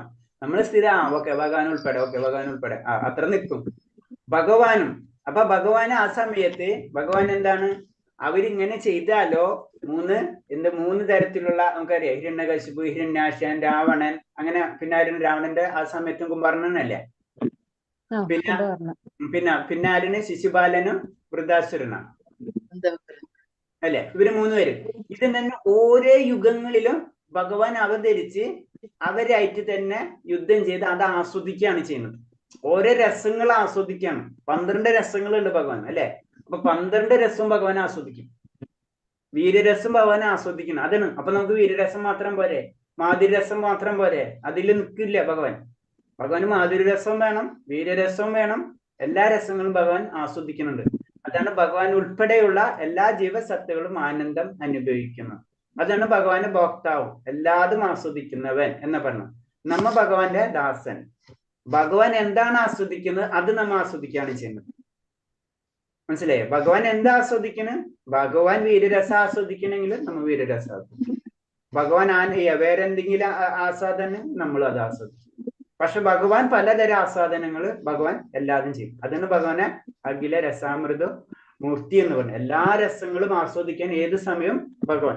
അപ്പൊ ഒരു സമയം ഭഗവാൻ അത് ആസ്വദിക്കാൻ പറ്റില്ല, അത് കഴിഞ്ഞിട്ട് അടുത്ത രസം. ഇതിന് എന്നാലേ ഈ ലോകത്തിന് നിലനിൽപ്പുള്ളൂ, എന്നാലേ അതിന്റെ നിലനിൽക്കുള്ളൂ അല്ലെ. അതാണ് ആ വേടാൽ എഴുതിയിട്ടുള്ളൂ. ഇതാണ് വലിയ വലിയ ആചാര്യന്മാര് പറയുന്നത്. ക്ലിയർ ആയില്ല രേഷ്ണ? അതാണ് ഞാൻ ചോദിക്കുന്നത്. അതാണ് പറഞ്ഞത്, നമ്മൾ ശ്രദ്ധിക്കണം. ചിലപ്പോ ഭഗവതയിൽ ഇതേപോലെ തന്നെയാണ്. ചില വേർഡ്സുകൾ നമ്മൾ ശ്രദ്ധിക്കാണ്ട് വിട്ടുപോകും. അതിന് നമ്മൾ 1 പ്രാവശ്യം അല്ല 10 പ്രാവശ്യം അതിന് നമ്മള് ഇതിൽ വായിക്കണം. നമ്മൾ എന്താ പറയുന്നത്, നമ്മുടെ ഏകാദശിക്ക് അത് പറയണം. നമ്മൾ വിചാരിച്ചിട്ടുണ്ട് എന്തിനാ എപ്പോഴും വായിക്കണം അല്ലെ. ജനറലായിട്ട് നമ്മൾ ചിന്തിക്കും. നമ്മൾ 10 പ്രാവശ്യം ഭഗവത വായിച്ചു കഴിഞ്ഞാൽ 10 തരം അർത്ഥങ്ങൾ നമുക്ക് മനസ്സിലാക്കിയിട്ടുണ്ട്. സർവധർമ്മ പരിത്യേജ, സർവധർമ്മം. പിന്നീട് കുറച്ചുകൊണ്ട് കഴിഞ്ഞാൽ സർവധർമ്മം എങ്ങനെ പരിത്യജിക്കണം, എങ്ങനെ നമ്മുടെ ധർമ്മം എങ്ങനെ പരിത്യജിക്കാൻ പറയുന്നു. അപ്പോൾ അടുത്ത പോയിന്റ് ഇരിക്കും, അത് ശരിയാണല്ലോ. അപ്പൊ അടുത്ത പോയിന്റിൽ ഇങ്ങനെ അതിന്റെ ഉള്ളിലേക്ക് കയറി പോകും നമ്മൾ. അതിന് എത്ര പ്രാവശ്യം വായിക്കുന്നത്. ഭഗവാന്റെ ലീലകളും അങ്ങനെ തന്നെയാണ്. ഹരേഷ്ണ ഭഗവാൻ എല്ലാവരും മഞ്ജു കൊടുക്കുന്നുണ്ട്. കാരണം എന്ന് വെച്ച് കഴിഞ്ഞാല് ഭഗവാനെ അല്ലാതെ ആസ്വദിക്കാൻ ഇഷ്ടമാണ്.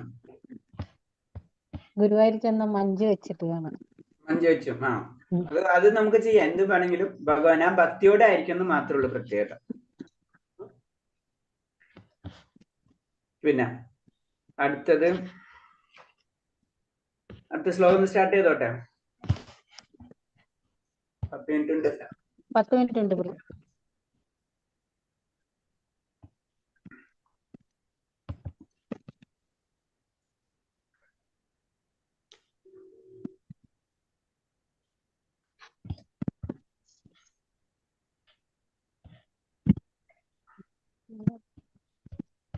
ഹരേഷ്ണ. അപ്പൊ ഇതില് അടുത്ത മന്ത്രം പറയുന്നത് സ്വപൈരേക ചുക്രം അഗായം അവർണം അസ്നാവിരം ശുദ്ധമാവവിദം കർവിന്ന മനീഷ പരിഭീ സ്വയംഭൂ യഥാതഥാൻ വിദ്യാചാദിസ്തഭ്യു സമാഭ്യ.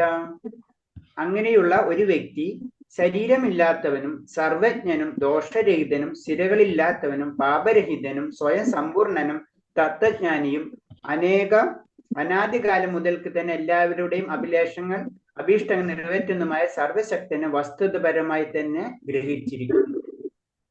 അപ്പൊ രണ്ട് മന്ത്രങ്ങള് നമ്മളെ ഭക്തനെ പറ്റി പറഞ്ഞു. അതിനേലും മുന്നത്തെ 2 മന്ത്രങ്ങള് ഭഗവാനെ പറ്റി പറഞ്ഞു. ഭഗവാനും ഭക്തനും തമ്മിലുള്ള ബന്ധത്തെ പറ്റി പറയാം ഈ മന്ത്രത്തില്. അതിലെന്താണ് പറയുന്നത്? ആ ഭക്തന് മനസ്സിലാവും ഭഗവാൻ എന്താണ്. ശരിക്കും ഭഗവാനെ മനസ്സിലാക്കുന്നതാണ് ഇപ്പൊ. അതിന് മുന്നേ ഒരു ഭക്തന്റെ ക്വാളിഫിക്കേഷൻ, യോഗ്യതയാണ് 2 എണ്ണം പറഞ്ഞത് നമ്മൾ. ഇതിന്റെ മുന്നത്തെ 2 മന്ത്രം യോഗ്യതയാണ്, എല്ലാവരും ഒരേപോലെ കാണാൻ, അങ്ങനത്തെ കാര്യങ്ങളൊക്കെ നമ്മൾ പറഞ്ഞു. ഇതിലെന്ന് പറഞ്ഞത് ഭഗവാനെ ശരിക്കും മനസ്സിലാക്കണം. നമ്മൾ യോഗ്യത നേടിക്കഴിഞ്ഞാൽ നമുക്ക് പിന്നെ ജോലി ചെയ്യണ പോലെ. അതായത് ഭഗവാനെ ശരിക്കും മനസ്സിലാക്കാണ് ഈ മന്ത്രത്തിൽ പറയുന്നത്. അപ്പൊ ഞാനും ഭഗവാനും തമ്മിൽ ഞാൻ എന്താണ് ഭഗവാൻ എന്താണെന്ന് ശരിക്കും മനസ്സിലാക്കണാണ് ഈ മന്ത്രം. അതിൽ നോക്കിയേ, അങ്ങനെയുള്ള ഒരു വ്യക്തി ശരീരമില്ലാത്തവനും സർവജ്ഞനും ഭഗവാന് ശരീരമില്ല എന്നും മനസ്സിലാക്കും. ശരീരം എന്ന് പറയുമ്പോ ഭൗതിക ശരീരമില്ല. ഇവിടെ നമ്മൾ തെറ്റിദ്ധാരണ, നമ്മൾ ജസ്റ്റ് വായിച്ചോ ശരീരമില്ലാത്തവൻ. ശരീരം എന്നു പറഞ്ഞ ഭൗതിക ശരീരമില്ലാത്തവൻ. സർവജ്ഞനും ദോഷരഹിതനും സ്ഥിരകളില്ലാത്തവനും പാപരഹിതനും സ്വയം സമ്പൂർണനും തത്വജ്ഞാനിയും അനാദികാലം മുതൽക്ക് തന്നെ എല്ലാവരുടെയും അഭിഷ്ടങ്ങൾ നിറവേറ്റുന്നതുമായ സർവശക്തനും വസ്തുതപരമായി തന്നെ വസ്തുതപരമായിട്ട്, അതായത് നമുക്ക് അതെന്താണ് ആ ആശയം ശരിക്കും മനസ്സിലായിട്ടുണ്ടാവും. അല്ലാണ്ട് cut and copy and paste അല്ല, അത് അതേപോലെ പറയല്ല, ശരിക്കും അതെന്താണെന്ന് ഭഗവാൻ എന്താണെന്ന് ശരിക്കും മനസ്സിലാക്കിയിട്ടുണ്ടാവും ആര്? ഈ ഭക്തൻ. അല്ലെങ്കിൽ ഭഗവാനെ ശരിക്കും മനസ്സിലാക്കാണ് ഈ മന്ത്രത്തിലൂടെ ഭക്തൻ ചെയ്യുന്നത്. ഭഗവാന്റെ അതീന്ദ്രിയ ശാശ്വതവുമായ രൂപവിവരണം അതാണ് ഇവിടെ കൊടുത്തിട്ടുള്ളത്. ഭഗവാൻ അരൂപനല്ല, അദ്ദേഹത്തിന് തൻ്റെതായ അതീന്ദ്രിയ രൂപമുണ്ട്. ഇവിടെ രൂപമില്ല. വ്യക്തി, അങ്ങനെയുള്ള ഒരു വ്യക്തി ശരീരമില്ലാത്തവനാണ്, ശരീരി. നമ്മളെ ശരീരി എന്ന് പറയുമ്പോൾ ശരീരമില്ലാത്തവൻ എന്ന് ചോദിച്ചാൽ അപ്പൊ ബ്രഹ്മമായി, അവിടെ ഒന്നുമില്ല, ശൂന്യം. അതല്ല ഉദ്ദേശിക്കുന്നത്. നമ്മളെ പോലുള്ള ശരീരമല്ല ഭഗവാനുള്ളത്. ഭഗവാൻ അരൂപനല്ല, അദ്ദേഹത്തിന് തൻ്റെതായ അതീന്ദ്രിയ രൂപമുണ്ട് എന്നായിരിക്കും മനസ്സിലാവും. അതീന്ദ്രിയ അവസ്ഥയെ കടന്നിട്ടുള്ള ഭക്തന് മനസ്സിലാവും. നമ്മ ഭൗതിക അവസ്ഥയിലാക്കുമ്പോ നമ്മ ഭൗതിക തലത്തിലേ ഭഗവാനെ ചിന്തിക്കുള്ളൂ. അതീന്ദ്രിയ അവസ്ഥയിൽ എത്തുമ്പോൾ ആ വ്യക്തിക്ക് അതീന്ദ്രിയ രൂപത്തിലുള്ള ഭഗവാനെ മനസ്സിലാവുള്ളൂ. ഈ രൂപം പ്രാപഞ്ചിക ലോക രൂപങ്ങളിൽ നിന്ന് വ്യത്യസ്തമാണ്. ഈ രൂപം നമ്മൾ ഉദ്ദേശിക്കുന്ന രൂപമല്ല എന്ന് പറയുമ്പോ, നമ്മൾ ഉപയോഗിക്കുന്ന രൂപമല്ല, നമ്മൾ ഉദ്ദേശിക്കുന്ന ശരീരമല്ല ഭഗവാനുള്ളത്. ഈ ലോകത്തിലെ ജീവസത്തുക്കളുടെ രൂപം ഭൗതിക പ്രകൃതിയാ രൂപവൽക്കപ്പെട്ടിട്ടുള്ളതാണ്. നമുക്കറിയാം നമ്മുടെ ശരീരം എന്ന് പറയുന്നത് പഞ്ചഭൂത നിർമ്മിതമാണ്. പക്ഷെ ഭഗവാന്റെ രൂപം പഞ്ചഭൂത നിർമ്മിതമല്ല, അത് അതീന്ദ്രിയ അവസ്ഥയാണ്. ഭഗവാന്റെ ആത്മാവും ഭഗവാന്റെ ശരീരവും അതാണ് ഭഗവാൻ. നമ്മളെ ഭാഷയിൽ പറഞ്ഞു കഴിഞ്ഞാൽ ഭഗവാൻ കണ്ണുകൊണ്ട് ഭക്ഷണം കഴിക്കും, നമുക്ക് വായ തന്നെ വേണം, നമുക്ക് കണ്ണുകൊണ്ട് കാണാനേ പറ്റുള്ളൂ. അങ്ങനെ അപ്പൊ സിംപ്ലിഫൈ ചെയ്യുന്ന പറഞ്ഞു കഴിഞ്ഞാൽ ഈ അവസ്ഥയാണ്. ഭഗവാന്റെ ശരീരം കൊണ്ട് ഏതൊരു പ്രവൃത്തിയും ഏതൊരു ഇന്ദ്രിയം കൊണ്ടും ചെയ്യാൻ കഴിയും. അതാണ് ആ ഭഗവാന്റെ അതീന്ദ്രിയ അവസ്ഥ എന്ന് പറയുന്നത്. ഭഗവാന്റെ ഇന്ദ്രിയ അതീതമായ ശരീരം സ്ഥിരകളെ പോലെ യാതൊന്നും ഇല്ലാത്തതാണ്. പിന്നെ നമ്മുടേത് പോലെ ഭഗവാൻ പ്രകൃതി നിയമത്തിനനുസരിച്ചുള്ള ശരീരം സ്വീകരിക്കുന്നുമില്ല. നമ്മൾ ഭൗതിക ലോകത്തിലേക്ക് ഇറങ്ങിക്കഴിഞ്ഞാൽ നമുക്ക് ശരീരം വേണം, പക്ഷെ ഭഗവാന് ശരീരം വേണ്ട. കാരണം എന്താണ്? ഭഗവാൻ തന്നെയാണ് ഈ ഭൗതിക പ്രകൃതി നിർമ്മിച്ചിട്ടുള്ളത്. ഭൗതിക ബദ്ധ ജീവിതത്തിൽ ആത്മാവ് സ്ഥൂല ശരീരത്തിൽ നിന്നും സൂക്ഷ്മ ശരീരമായ മനസ്സിൽ നിന്നും വ്യത്യസ്തമാണ്. നമ്മൾ ഈ ഭൗതിക ജീവിതത്തിൽ വരുമ്പോൾ, നമ്മൾ ഭൗതിക അവസ്ഥയിൽ വരുമ്പോ നമുക്കിത് രണ്ടും ഉണ്ട്. നമുക്ക് സൂക്ഷ്മാവസ്ഥയിലുള്ള ആത്മാവുണ്ട് അല്ലെ, പ്ലസ് നമ്മൾ എന്താണ് സ്ഥൂലാവസ്ഥയിലുള്ള ശരീരമുണ്ട്. സ്ഥൂലം എന്ന് പറഞ്ഞു കഴിഞ്ഞാൽ നമ്മളെ ശരീരം നശിക്കുന്നത്, സൂക്ഷ്മം എന്ന് പറഞ്ഞാൽ നശിക്കാത്തത് ആത്മാവ്. ആത്മാവുണ്ട്, ശരീരമുണ്ട്, നശിക്കുന്നതുണ്ട് നശിക്കാത്തതുണ്ട്. ഏത്? നമുക്ക്. പക്ഷെ ഭഗവാന് നശിക്കാത്തത് മാത്രമേ ഉള്ളൂ. ശരീരമായാലും ആത്മാവാണെങ്കിലും അത് നശിക്കാത്തതാണ്. അതാണ് അത് പറഞ്ഞു തരുന്നത്. പരമപുരുഷനെ സംബന്ധിച്ചുള്ള ആത്മാവ്, ശരീരം, മനസ്സ് എന്നിങ്ങനെയുള്ള വ്യത്യാസങ്ങളില്ല. മനസ്സോ ശരീരം എന്നിങ്ങനെയുള്ള വ്യത്യാസം, അവിടുത്തെ മനസ്സും ശരീരവും അവിടുന്ന് തന്നെയും ഒന്നാണ്, അവിടുന്ന് പരിപൂർണനാണ്. അപ്പൊ ഭഗവാന്റെ ശരീരവും മനസ്സും ആത്മാവും ഒന്ന് തന്നെയാണ് എന്നാ പറയുന്നത്. ഭഗവാൻ അരൂപനല്ല, അദ്ദേഹത്തിന് തൻ്റെതായ അതീന്ദ്രിയ രൂപമുണ്ട്. നമ്മൾ രൂപമില്ല എന്ന് പറയുമ്പോ ഭഗവാന് രൂപമില്ലല്ലോ, ഇതെന്ന് പറഞ്ഞു ഇതെടുത്ത് കട്ട് ആൻഡ് പേസ്റ്റ് ചെയ്തിട്ട് വേണം ഭഗവാന് രൂപമില്ലല്ലോ എന്നല്ല പറയണത്. ഭഗവാന് രൂപമുണ്ട്, പക്ഷെ ആ രൂപം എന്ന് പറയുന്നത് അതീന്ദ്രിയ രൂപമാണ്. ഈ രൂപം പ്രാപഞ്ചിക ലോക രൂപങ്ങളിൽ നിന്നും വ്യത്യസ്തമാണ്. നമ്മൾ ഉദ്ദേശിക്കുന്ന രീതിയിലുള്ള രൂപമല്ല. ഏത്? അതീന്ദ്രിയ രൂപം. ഈ ലോകത്തിലെ ജീവസക്കളുടെ രൂപം ഭൗതിക പ്രകൃതിയെ പറഞ്ഞ പോയിന്റ്. ഭഗവാൻ ഇന്ദ്രിയാതീതമായ ശരീരം, സിരകൾ പോലെയുള്ള യാതൊന്നും ഇല്ലാത്തതാണ്. ഇതൊക്കെ റിപ്പീറ്റ് ചെയ്ത് വരുന്നുണ്ട്, സോറി ഹരേഷ്ണ.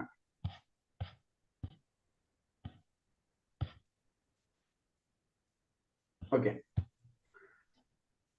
നമുക്ക് എത്ര 8ാമത്തെ തൊട്ട് എടുക്കാം നാളെ. അപ്പൊ ജസ്റ്റ് നമ്മൾ സ്റ്റാർട്ട് ചെയ്തു. ഞാൻ ഇന്ന് നമുക്കൊരു കാര്യത്തിന് കുറച്ച് സമയമുണ്ട്. ആരെ നമ്മള് ഒരു ഹോംവർക്ക് തന്നിട്ടുണ്ടായിരുന്നില്ല നമ്മള്?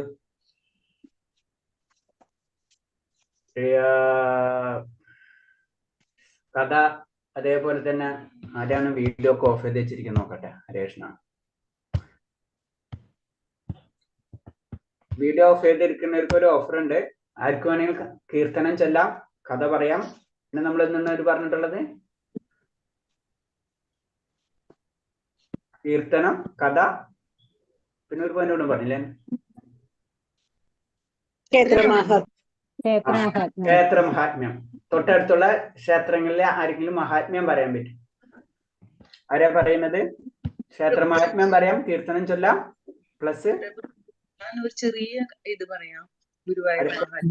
ഒരു സെക്കൻഡ് മാതാജി, വീഡിയോ ഓഫ് ചെയ്തിരിക്കുന്നവർക്ക് ഫസ്റ്റ് ഓഫ് കൊടുക്കണം. അവർ ചെയ്തിട്ടില്ലെങ്കിൽ മാതാജിയുടെ അടുത്തേക്ക് വരാം. വീഡിയോ ഓഫ് ചെയ്തിരിക്കുന്നവർക്ക് വീഡിയോ ഓൺ ചെയ്യണ്ട, വീഡിയോ ഓൺ ചെയ്യണ്ട എന്ന് പറഞ്ഞാൽ മതി. ആരെങ്കിലും എന്ന് വെച്ച് കഴിഞ്ഞാൽ വീഡിയോ ഓഫ് ചെയ്തിരിക്കുന്നവർക്ക് ആരെങ്കിലും.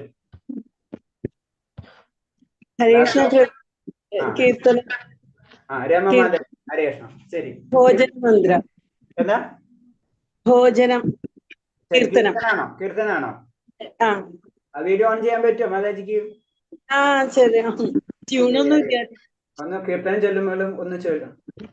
വെയിലു കൊണ്ടു നിൻ പൂടലയ്യോ താളു പോലെ തളർന്നു പോയി, മണ്ണിലോടി കളിച്ചതു മതി കണ്ണാനുണ്ണി മാമുണ്ണാണേ.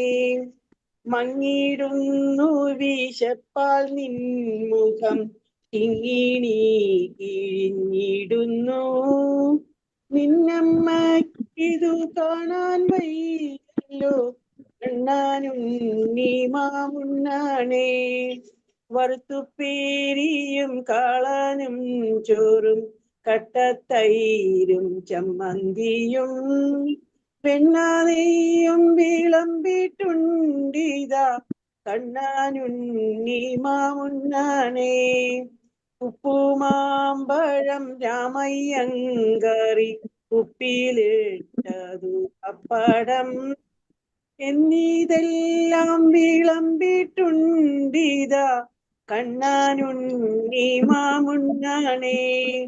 നിന്നൂടെ പൊന്നിൻ കിണ്ണത്തിൻ ചുറ്റും ധന്യരാം ഗോപബാലന്മാർ കിണ്ണവും വെച്ചു കാത്തിരിക്കുന്നു കണ്ണാനുണ്ണി മാമുണ്ണാണേ. കൊമ്പും ചൂരലും കക്ഷത്തിൽ വയ്ക്കാം, പമ്പരം വയ്ക്കാം അംഗത്തിൽ, ന്യന്മാരാരും വന്നിടുക്കില്ല കണ്ണാനുണ്ണി മാമുണ്ണാണേ.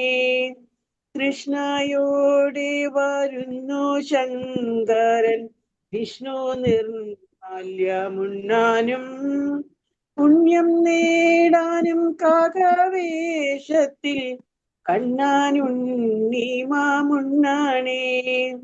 ലാക്കു നോക്കുന്നു നീയുണ്ട കിണ്ണം നക്കിത്തോത്തി നുണയ്ക്കുവാൻ, പിന്നവർ വിടാലാംഗം പൂണ്ടവർ കണ്ണാനുണ്ണി മാമുണ്ണാണേ.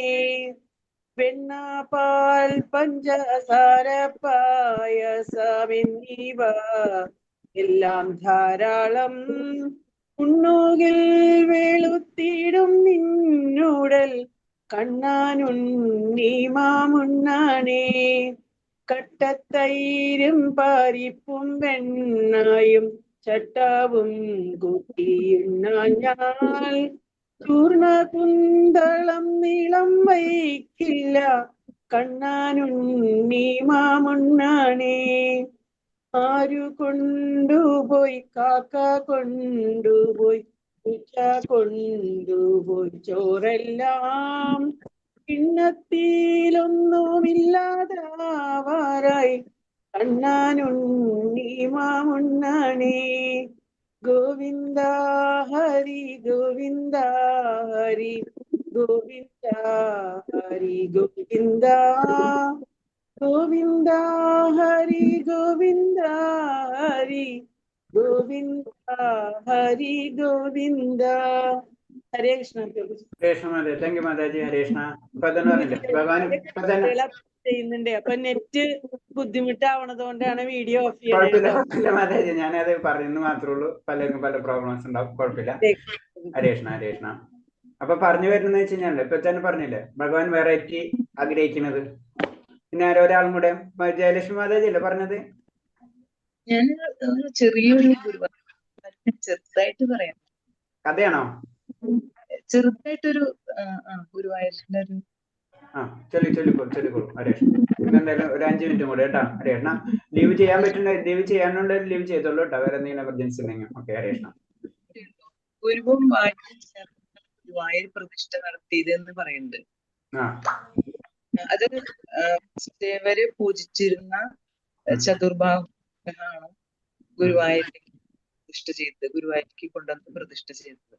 അപ്പൊ ഇങ്ങനെയുള്ള സ്ഥലത്ത് അവിടുത്തെ തീർത്ഥത്തിൽ മഹാദേവൻ അവിടെ തപസ് മഹാദേവൻ അവിടെ ഉണ്ട്, മഹാദേവന്റെ സ്ഥലമാണ് അത്. അപ്പൊ പ്രചേതസ്സുകള് തപസ് ചെയ്ത തീർത്ഥത്തിൽ പ്രചേതസ്സുകൾക്ക് ഭഗവാൻ ദർശനം കൊടുക്കുകയാണ്.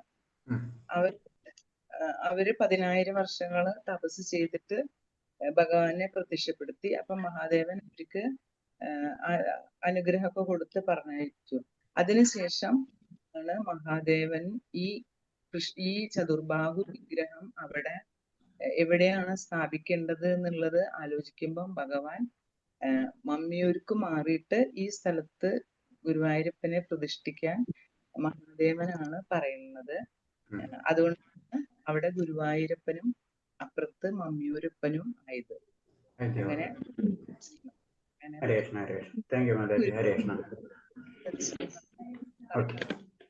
ഓക്കെ.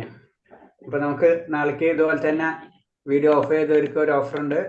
അതേപോലെ തന്നെ കീർത്തനങ്ങള്, പിന്നെ നമ്മളെ ക്ഷേത്രങ്ങളെ മഹിമ ഒക്കെ ഒന്ന് റെഡി ആയിട്ടിരിക്കുക. ബാക്കിയുള്ളവർക്കും ഉണ്ട് കേട്ടാ.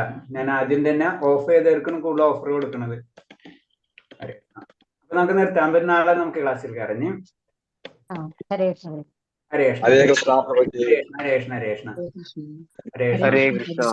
ജനാർദ്ദന പ്രഭു കുറച്ച് ദിവസമായില്ല.